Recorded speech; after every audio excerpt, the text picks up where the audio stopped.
Si vous buvez du jus de betterave en pensant automatiquement faire quelque chose d'excellent pour votre santé, j'aimerais vous arrêter tout de suite avec une vérité importante. Oui, la betterave peut être une alliée magnifique. Elle peut accompagner la circulation, soutenir l'énergie, participer à une belle routine de vitalité. Mais non, cela ne veut pas dire qu'on peut la mélanger avec tout et n'importe quoi.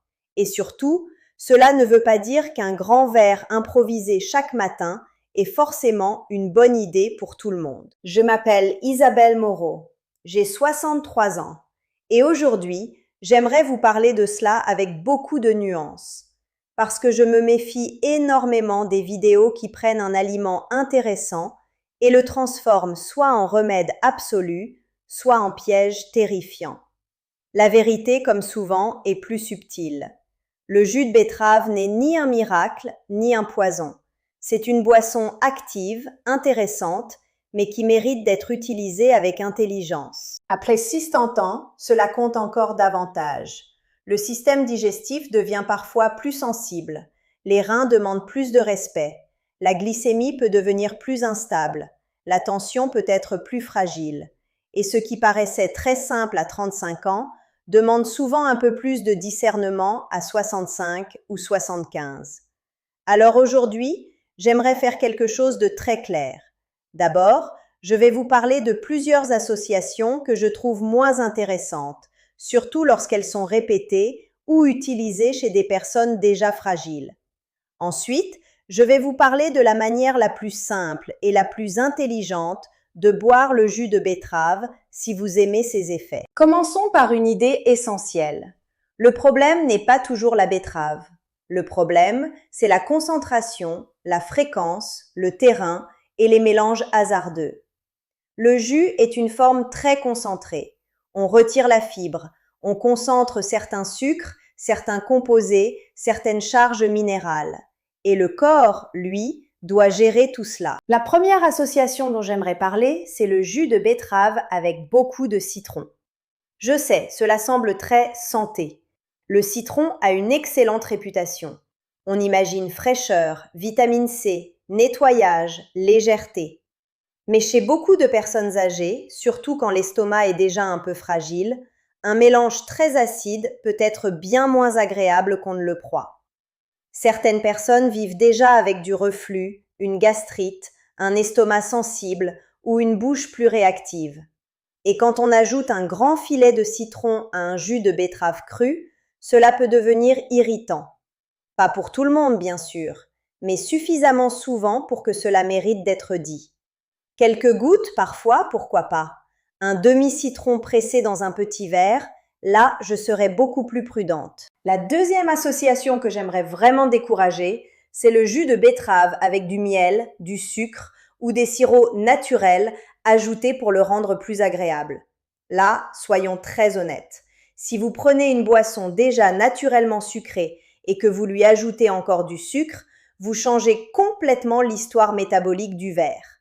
Après 60 ans, beaucoup de personnes vivent déjà avec une glycémie un peu instable, un foie plus facilement débordé, une tendance au coup de fatigue après les pics de sucre.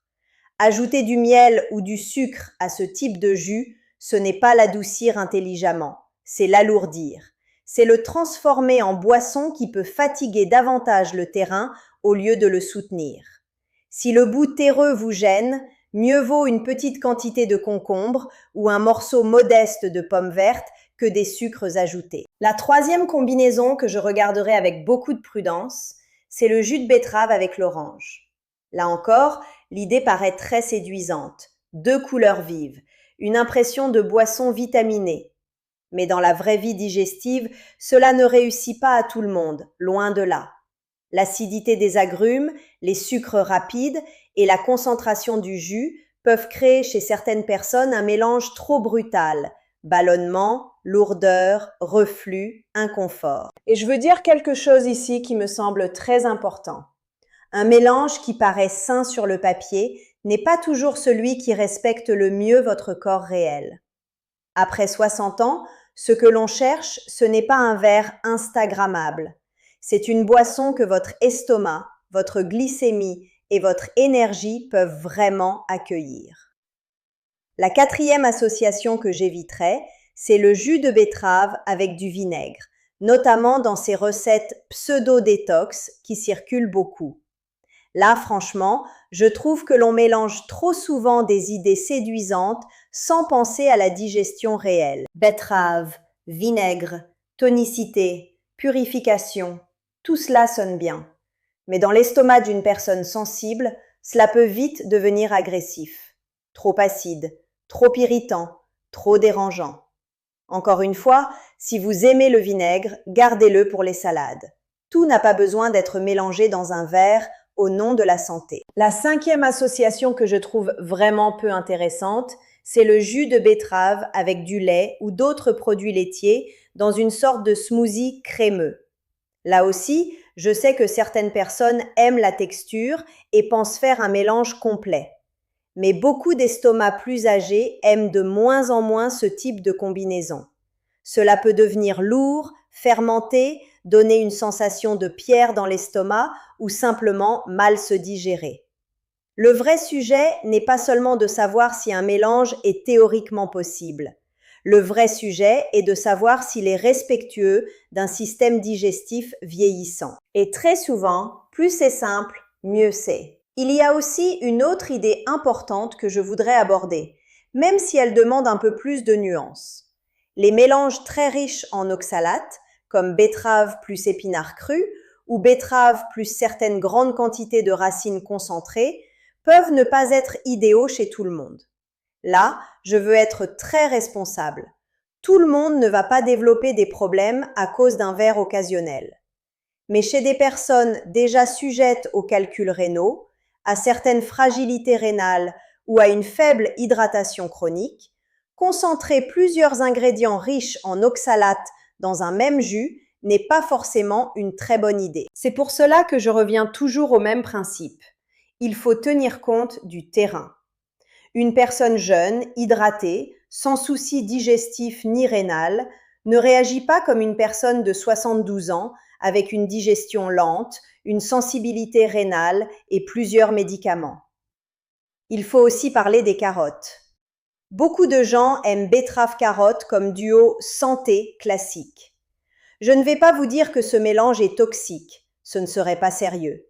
Mais je vais vous dire qu'il peut devenir trop sucré, trop concentré, trop rapide pour certaines personnes s'il est pris souvent, surtout sans fibres et dans de grandes quantités. Là encore, la question n'est pas la peur.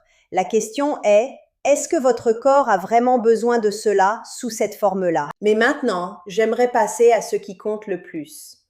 Comment boire le jus de betterave d'une manière plus intelligente? D'abord, en respectant la quantité. Vous n'avez pas besoin d'un grand verre énorme.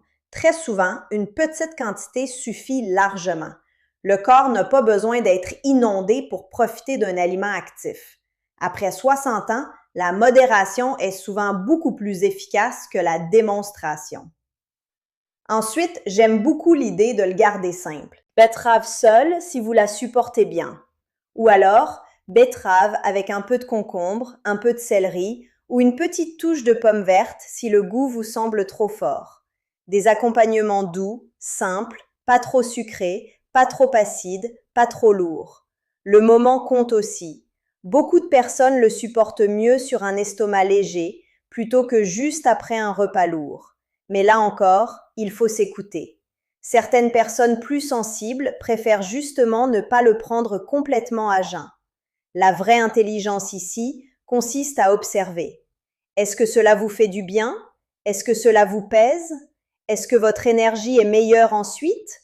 Ou est-ce que vous vous sentez brassé, étourdi, irrité? J'aimerais aussi vous rappeler que le jus frais est souvent préférable à un jus préparé à l'avance et laissé longtemps. Pas parce qu'il faudrait tomber dans l'obsession, mais parce que le vivant aime la fraîcheur. Un petit jus fait simplement, bu tranquillement, raconte une autre histoire au corps qu'une bouteille oubliée au réfrigérateur. Et surtout, il faut le boire lentement. Le jus de betterave n'est pas un défi, ce n'est pas un shot héroïque, c'est une boisson fonctionnelle, une petite routine, une manière d'accompagner le corps, pas de le brusquer. Je veux aussi faire ici une pause importante, parce que beaucoup de personnes cherchent dans le jus de betterave une solution à des symptômes qui mériteraient parfois un vrai bilan. Une fatigue importante, une tension trop basse, des malaises, des douleurs abdominales, des problèmes urinaires, une digestion qui se dégrade, un gonflement persistant, une faiblesse inhabituelle.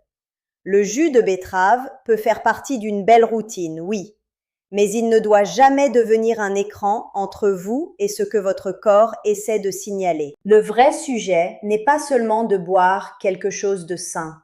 Le vrai sujet, c'est de construire des habitudes qui respectent votre corps réel. Et ce corps réel, après 60 ans, aime la simplicité. Il aime qu'on cesse de tout mélanger dans un verre sous prétexte de santé. Il aime qu'on choisisse moins d'ingrédients, mais mieux. Il aime qu'on dose. Il aime qu'on observe. Il aime qu'on ne transforme pas chaque boisson en expérience extrême. Alors si vous deviez retenir une seule chose aujourd'hui, j'aimerais que ce soit celle-ci. Le jus de betterave peut être une très belle habitude, mais seulement s'il reste simple, modéré, frais et adapté à votre terrain. Évitez de le noyer sous le citron, le sucre, l'orange, le vinaigre ou les mélanges trop lourds. Méfiez-vous des recettes santé qui oublient complètement la digestion réelle et donnez à votre corps le droit de vous dire ce qu'il supporte ou non. Parce qu'après 60 ans, bien se nourrir ne consiste pas à suivre aveuglément les recettes à la mode. Cela consiste à devenir plus lucide, plus fine, plus respectueuse de son propre terrain. L'âge n'est que le début, et parfois le début d'une meilleure circulation, d'une énergie plus stable et d'un corps mieux soutenu commence simplement par un verre plus simple, mieux dosé et enfin préparé avec intelligence.